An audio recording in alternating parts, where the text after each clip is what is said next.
চারজন মেয়ে আছে আর 8 জন পুরুষ আছে, একজন মহিলাকে উলঙ্গ করে অপারেশন করছে, তো এটা হলো?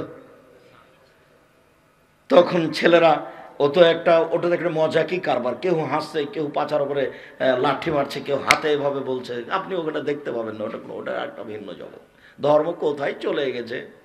মৌলানা সাহেবের মেয়ে ডাক্তারি শিখছে, ঠেলাই পড়েছে, নিরুপায় হয়ে ডাক্তারি শিখছে। দুনিয়া তার নাই যে পুরুষ দিয়ে ডাক্তারি সে করা যাবে, চিকিৎসা নেওয়া যাবে, নিরুপায় মহিলা নয় যদি কেউ চিকিৎসা নেয়।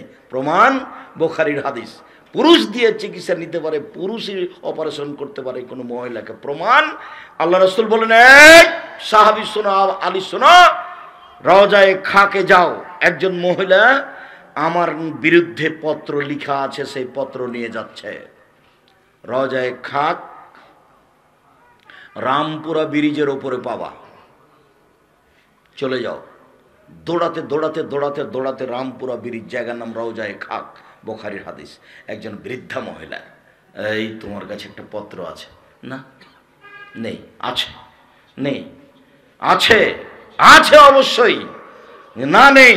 তখন বলছেন সাহাবীগণ, তুমি পত্র ভালোভাবে বের করে না দিলে তোমাকে উলঙ্গ করে পত্র বের করব, পরনের সব কাপড় নিয়ে নিব, আমরা তল্লাশি চালিয়ে পত্র বের করব।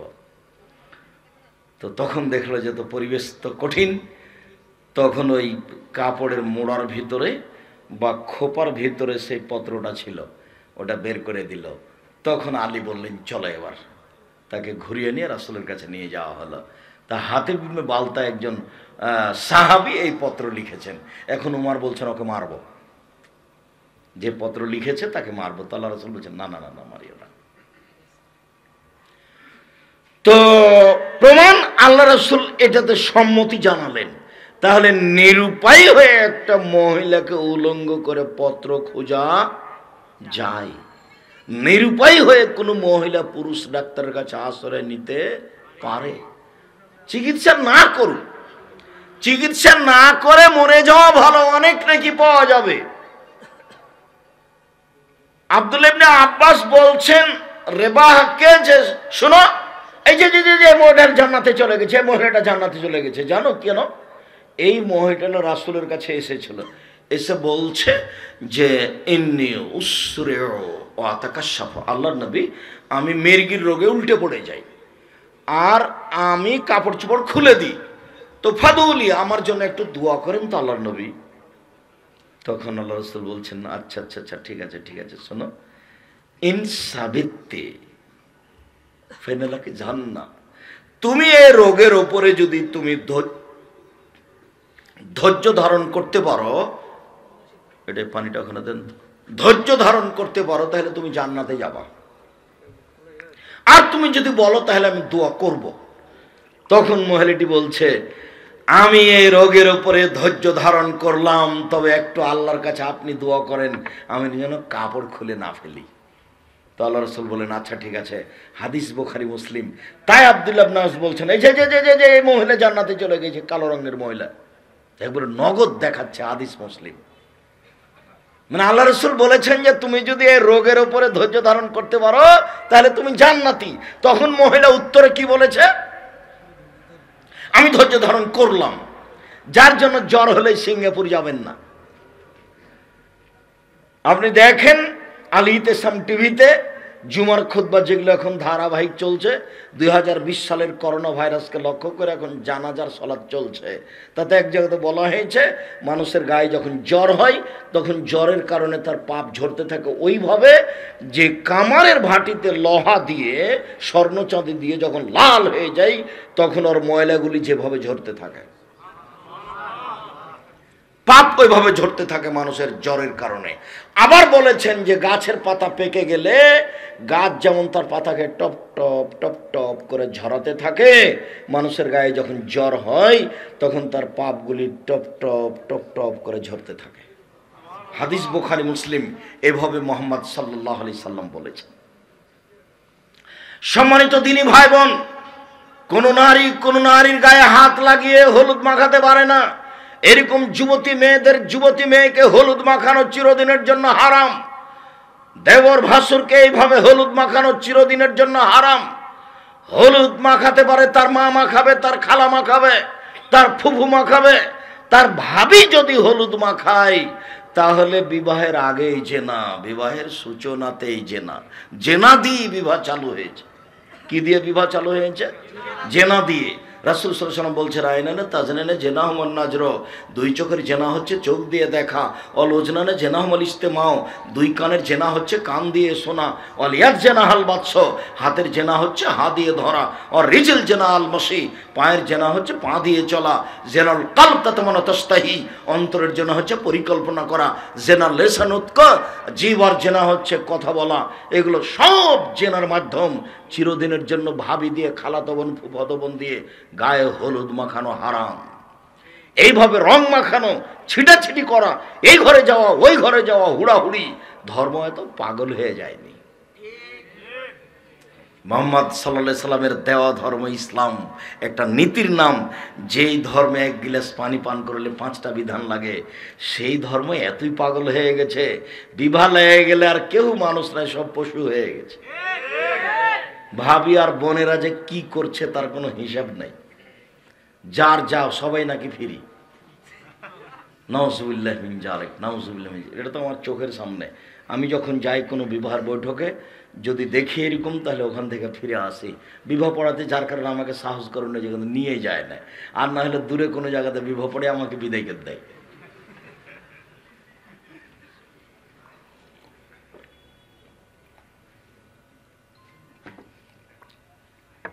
সম্মানিত দিনী ভাই বোন, এরকম হলুদ মাখানো ছাড়াই বিবাহতে যেতে হবে। মেয়েদের যাওয়া নিষিদ্ধ। এবার চলে যান বিবাহের বৈঠক। মেয়ের কাছে বিবাহ পড়ানো হারাম চিরদিনের জন্য। মেয়ের কাছে বিবাহ পড়ানো হারাম। ছেলের সামনে মেয়ের বাপ বসবে, দুইজন সাক্ষী থাকবে, খুতবা হবে, তারপরে মেয়ের পিতা বলবেন। যদি মুখে উনি না বলতে পারেন তাহলে অন্যজন আগে আগে বলবেন, উনি পিছে পিছে বলবেন, আমার মেয়ে খালেদা এত টাকা নগদ, এত টাকা বাকিতে তোমার সাথে বিবাহ বন্ধনে আবদ্ধ হতে রাজি। আব্দুর রাজ্জাক সাহেব একটু থামেন। আব্দুর রাজ্জাক সাহেব, বাকি মোহরে কি বিবাহ চলে? হ্যাঁ চলে। প্রমাণ? ওই যে একটা মহিলা রাসূলের দরবারে এসে বলল, আল্লাহ নবী আমাকে বিবাহ করেন আপনি। তা আল্লাহ রাসূল এভাবে দেখার পরে, চোখটা উঠে দেখার পরে থেমে গেলেন, কিছু বলছেন না। তো একজন যুবক বসেছিল ওখানে, একটা লোক বলছে, আল্লাহ রাসূল আপনি বিবাহ না করলে আমার সাথে বিবাহ দিয়ে দেন। আপনি যে কিছুই বলছেন না, মহিলা যেভাবে আপনার সামনে পেশ করলো, তা আপনি যে একবারে চুপচাপ এভাবে দেখে থেমে গেলেন।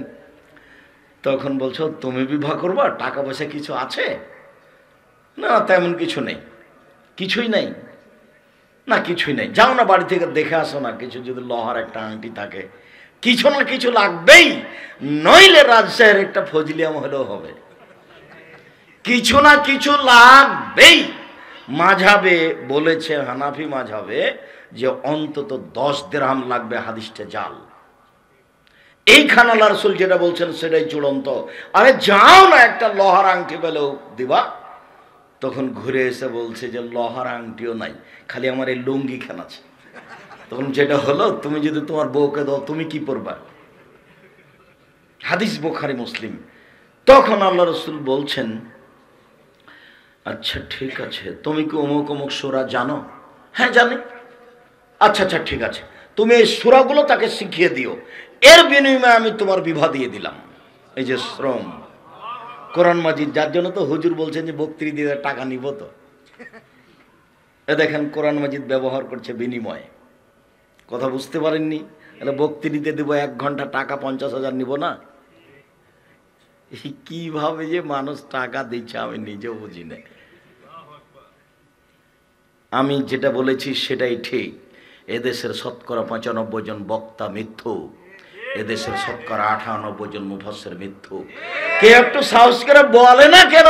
32 বছরে কোনোদিনও অপ্রয়োজনীয় বাক্য বলিনি, জালজয়ী হাদিস বলিনি, কিসসা কাহিনী বলিনি। বলে না কেন সাহস করে? আমি তো বলছি, আর আমি প্রতিদিনই বলছি। বক্তৃতার জগৎ আমাকে অন্তত দেখাতে হবে না। 32 বছর থেকে বক্তব্য দিয়ে আমি হাড়ে হাড়ে চিনি। এই অবস্থাকে আমি হাড়ে হাড়ে চিনি, অক্ষরে অক্ষরে বুঝি। এক আপনি বুঝতে পারছেন, আস্ত ফাঁকি দেওয়া, কিছুই না। যারা বক্তব্যর ব্যবস্থা করেছে তাদের কিছু টাকার দরকার, আর ওও বলছে বক্তৃতা করে আমারও কিছু টাকার দরকার। তো দুইজনের উদ্দেশ্য শেষ হয়েছে, দুইজন বাড়ি চলে গেছে। সলাতের সাথে, ইবাদতের সাথে, নামাজের সাথে কারোর সম্পর্ক নাই। আর এইভাবে গেলে আল্লাহকে চিনাও যাবে না, ও ঘুমাইতেও পারবে না, রাত 10টায় রাত 3টায় উঠতেও পারবে না। সব মিলে এরকম এলোমেলো চলছে, এটা আমার চোখের সামনে। এই জিনিসটা কেউ তর্ক করতে পারবে না। আর হাদিস কেউ মুখস্থ করে না, এটা একটা অসুবিধা। আলহামদুলিল্লাহ, আল্লাহর অশেষ দয়া, ঘন্টার ঘন্টা আমি হাদিস অনুবাদ করে শোনাতে পারি আপনাকে। আবু হুরায়রা রাদিয়াল্লাহু তাআলা আনহু বলেন, রাসূল সাল্লাল্লাহু আলাইহি সাল্লাম বলেছেন, লা ইউজির রাজুলু ইলা রাজুলি ফি সাবিন ওয়াহিদ, পুরুষ একজন আরেকজন পুরুষের সাথে যেন এক লেপে না শয়, এক বিছানে না শয়। ওয়ালা তুবজিল মারাতু ইলাল মারাতু ফি সাবিল ওয়াহিদ, একজন মহিলা যেন আরেকজন মহিলার সাথে এক লেপে না শয়, চিরদিনের জন্য হারাম। এইভাবে মেসে মেয়েগুলি থাকছে, দুইজন পাঁচজন, ওরা একজন পুরুষ একজন নারী হয়ে জেনা করছে দিন রাত। সমকামিতা, পুরুষও তাই। আল্লাহ নবী নিষেধ করলেন। আল্লাহ রাসূল কি কিছুই বোঝেন না? যার সাথে জিবরাইল চলেন, এই কথার দাম আছে না? এই কথার দাম কত কোটি টাকা আপনি হিসাব করেছেন? এইভাবে বলছেন, লাইবজির রাজুলে ইলা রাজুলি ফি সাবিন ওয়াহিদিন, একজন পুরুষ আরেকজন পুরুষের সাথে এক কাপড়ে এক লেপে থাকতে পারে না, বিছানা একটাই হলে লেপ ভিন্ন হতে হবে। স্বামী স্ত্রী ছাড়া অন্য কেউ থাকতে পারে না। আল্লাহ রাসূল বলছেন, আরে শোনো শোনো, আয়েশার ব্যাপারে তোমরা খামাখা বলে কি বলবে? সবাই আয়েশার দিন হাদিয়া দিয়ে পাঠায়। এই শোনো, আয়েশা রাদিয়াল্লাহু তাআলার সাথে আল্লাহ নবী কবে থাকবে? বলে রবিবারে। আচ্ছা ঠিক আছে, আমি আম দেব, ও কাঁঠাল দিবে। তো ভাগ দেওয়ালা কি দিবে? যাতে একটা দিবে যেটা সবচেয়ে ভালো, মাছ টাছ কোনো একটা কিছু। সবাই ওই দিনে হাদিয়া দিয়ে পাঠায়। তখন সব স্ত্রীর মন খারাপ। তখন সব স্ত্রী বলেন, আল্লাহ রাসূলকে একটু বলো না। আল্লাহ রাসূল সবকে বলে দেখ যে সবার দিনে এ দিবে, হাদিয়ে দিবে, খালি আয়েশার দিন কেন, একটা মনটা কষ্ট পায়। তখন প্রথম দায়িত্ব নিলেন উম্মু সালমা, আমি বলবো। আল্লাহ নবী, এটা আপনি একটু বলেন, এটা একটু বন্ধ করেন। খুব চেষ্টা করলেন, হলো না। জায়নাব চেষ্টা করলে হলো না। ফাতেমা একদিন চেষ্টা করছেন, আব্বা সবাই খালি বলা বলি করে, আপনি শুধু আয়েশা রাদিয়াল্লাহু তাআলা আনহার দিনে মানুষ খালি হাদিয়া দেয়, অন্য দিনে দেয় না, সব স্ত্রী কষ্ট পায়। তখন উনি বলছেন, দেখো আয়েশার ব্যাপারে তোমরা আমাকে কষ্ট দিও না। আয়েশা তো এমন মহিলা যে আমার সাথে এক ল্যাপে থাকে, তখন জিবরাইল চলে আসেন। কারোর সাথে তো জিবরাইল আসেন না, ও যে কত দামি মহিলা। আমি আরো এক ল্যাপে আছি, তো জিবরাইল চলে এসেছেন, মানে এক ল্যাপের নিচে তিনজন। তখন মুহাম্মদ সাল্লাল্লাহু আলাইহি সাল্লাম, তখন আয়েশা রাদিয়াল্লাহু তাআলা না, তখন জিবরাইল। বলে জিবরাইল, জিবরাইল তো নূরের তৈরি, এটা উনি বুঝেন না যে এটা কি।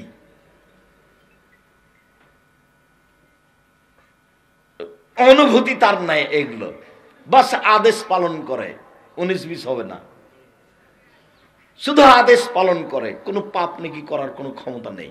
যে বলিলে লাগিয়ে দিয়েছে সুবহানাল্লাহ বলো, দিন রাত বলছে সুবহানাল্লাহ সুবহানাল্লাহ সুবহানাল্লাহ সুবহানাল্লাহ। কোটি কোটি ফেরেশতা, আপনি সুবহানাল্লাহ বলেন না, আদম সন্তানে একদিন যদি না বলে তো কোনো আসতে যায় না। গাছও বলছে সুবহানাল্লাহ, তো আদম সন্তানের কি দরকার? সৃষ্টি করেছেন দেখার জন্য, ভালো হলে জান্নাত, খারাপ হলে জাহান্নাম। সৃষ্টি করেছেন দেখার জন্য।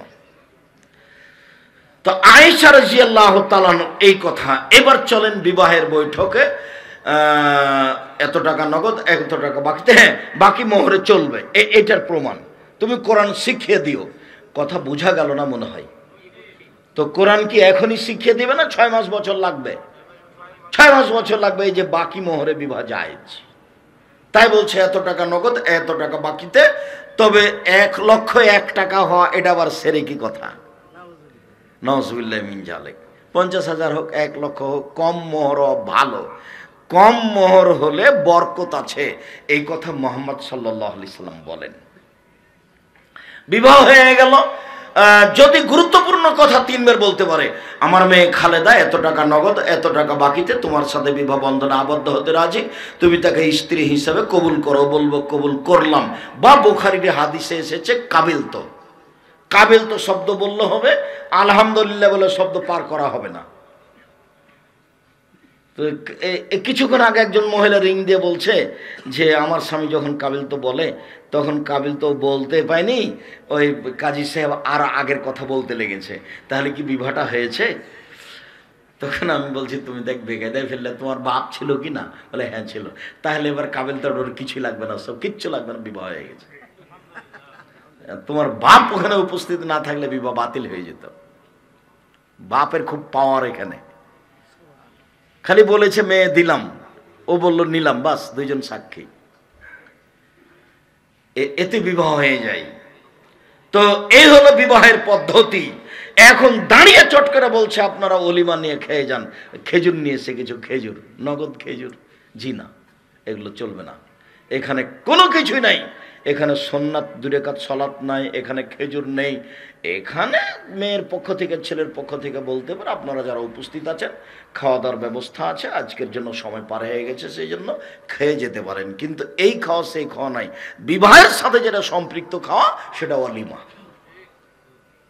এবার নিয়ে আসেন বউ, সাজগোজ করে নিয়ে আসেন সেটা ভিন্ন কথা, ওই গাড়িতে আপনি আসেন সেটা ভিন্ন কথা, কিন্তু এইভাবে সাজিয়ে আর একজনকে সাদা করে নিয়ে আসা যাবে না। আর কমিউনিটি সেন্টারে মেয়েটা এইভাবে পুতুল হয়ে বসে আছে এরকম জায়গাতে, সবাই তাকে দেখছে ওই নাকি ফিরি। আচ্ছা ধর্ম এইভাবে পাগল হলো কি করে? বুদ্ধি বিদ্যা মানুষের কোথায় হারিয়ে গেল?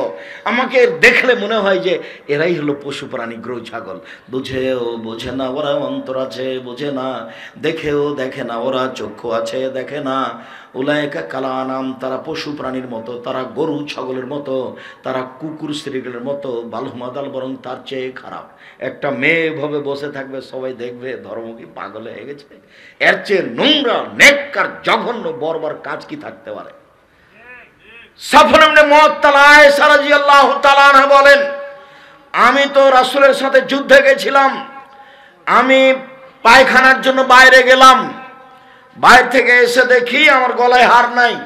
কি ব্যাপার, হার কোথায় হারিয়ে গেল?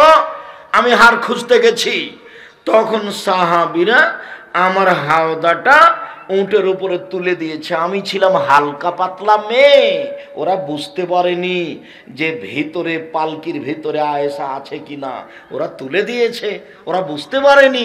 আমি ছিলাম কম বয়সের মহিলা, গায়ে গোস্ত ছিল না, এগুলো সব উনি নিজে বলছেন। হালকা পাতলা মহিলা, ওরা বুঝতে পারেনি। এবার তো এসে দেখি কেউ নেই, আমি তো বেকায়দায় পড়ে গেলাম। তখন আমি এখানে বসে গেলাম এই জন্য যে যখন তারা হাওদাতে দেখবে যে আমি নেই, তখন তারা তো আমাকে খুঁজবে। তাহলে খুঁজবে হেতু আমি এখানে বসে থাকি। তারা খুঁজবে কোথায়? খুঁজতে খুঁজতে এখানে আসবে, আমি এখানেই থাকি। তা আমি এখন আছি এখানে, ফর্চা হয়ে এসেছে, দূর থেকে বোঝা যাচ্ছে। সাফর ইবনে মুআত্তাল বলছে যে কিরে, ওখানে মহিলা মানুষ মনে হচ্ছে, এটা কে? একটু আগে, ইন্না লিল্লাহ, এ তো আয়েশা। তো উনি আমাকে দেখে চিনে নিলেন কি করে এটা আয়েশা? উনি আমাকে পর্দার আয়াত নাজেল হওয়ার আগেও দেখেছিলেন, তখন ওই অনুমানে দেখে নিয়েছেন এটা আয়েশা। তখন বলছেন ইস্তারজা, ইন্না লিল্লাহি ওয়া ইন্না ইলাইহি রাজিউন। শব্দ পাওয়ার সাথে সাথে মুখে আমি কাপড় ঢেকে দিলাম, কাপড় দিয়ে মুখটা ঢেকে দিলাম। আমি এখন কি বলছি? বুখারী মুসলিমের হাদিস, বলেন তো দেখি, এটা হারাম, এটা বলছি। বুঝা গেল না মনে হয়? যেমন শব্দটা আমি পেয়েছি তেমন আমি কি করলাম? আমার মুখটা আমি ঢেকে দিলাম। কিন্তু উনি আমাকে চিনে ফেলেছিলেন, পর্দার আয়াত নাযিল হওয়ার আগে আমাকে দেখেছিলেন, সেই জন্য। এইভাবে কমিউনিটি সেন্টারে মেয়েকে সাজানো হারাম। চলেন এবার বাসর রাত, ঘর সুন্দর করে সাজাতে হবে, এই কথাই ঠিক। আয়েশা রাদিয়াল্লাহু তাআলা আনহা বলছেন, আমার মা আমাকে ডাকলেন, আমি দৌড়িয়ে আসলাম, ধুলোবালি আমার শরীর থেকে সরিয়ে দিলেন, তারপর মহিলাদের কাছে নিয়ে গেলেন, তারা সুন্দরী করে সাজালো। বিউটি পার্লারে যা কিছু আছে সবই দিতে পারে, বিউটি পার্লারে ঢোকানো নিষেধ। তারপর সুন্দরী করে সাজিয়ে একটা ঘরে নিয়ে গেল। দেখি আল্লাহ রাসূল, ব্যাপারটা কি, ঘরে তো কেউ নেই, এরকম তো আমি কোনোদিন দেখিনি, আমার মা এখানে কেন নিয়ে আসলো? আমি আল্লাহ রাসূল ছাড়া তো কাউকে দেখি না ঘরে, আমি একটু কেমন কেমন ভাবছি। ভাবতে ভাবতে আসমা বিনতে ইয়াজিদ একজন মহিলা এক গিলাস শরবত নিয়ে এসেছে, এসে বলছে আমার হাতে দিয়ে বলছে আল্লাহ রসুলকে দাও। তো আমি লজ্জা পেয়ে গেলাম, আমি রাসূলের হাতে কোনো কিছু এখন পর্যন্ত দিইনি, আমি লজ্জা পেয়ে একটু মাথা নিচু করে আছি। তখন আমি বলছি নাও শরবত, নাও গিলাসটা নাও, রাসূলকে দাও। তা আমি দিলাম। তা আল্লাহ রসুল পান করলেন শরবত, দিয়ে আমাকে বলছেন তুমি পান করো। তা আমি করলাম। তারপর বলছে যে আসমাকে দাও। তো আসমা পান করলেন।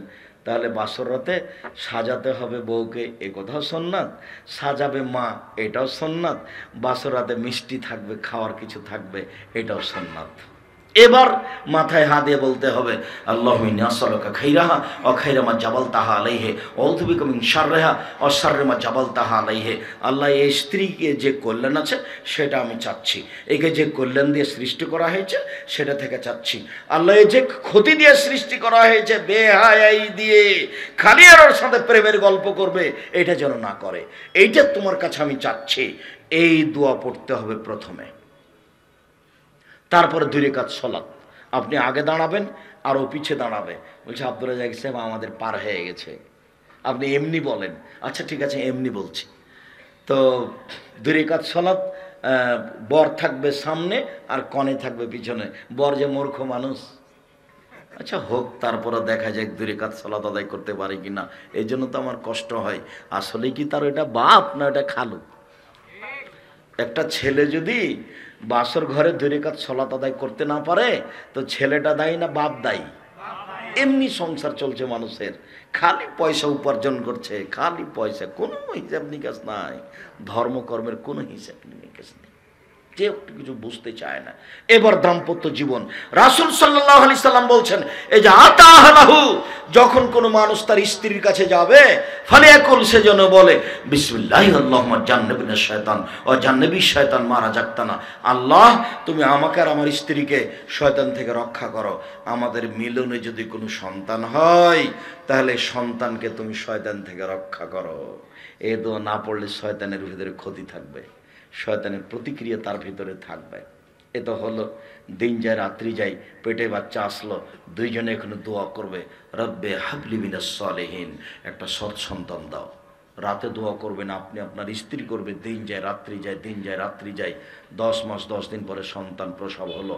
এবার শোনেন রাসূল সাল্লাল্লাহু আলাইহি ওয়াসাল্লাম বলছেন লা তানজুরুল মারাতাল আওরাতিল মারাতে ওয়ালা ইয়ানজুরুল রাজুলের আওরাতির রাজুলে।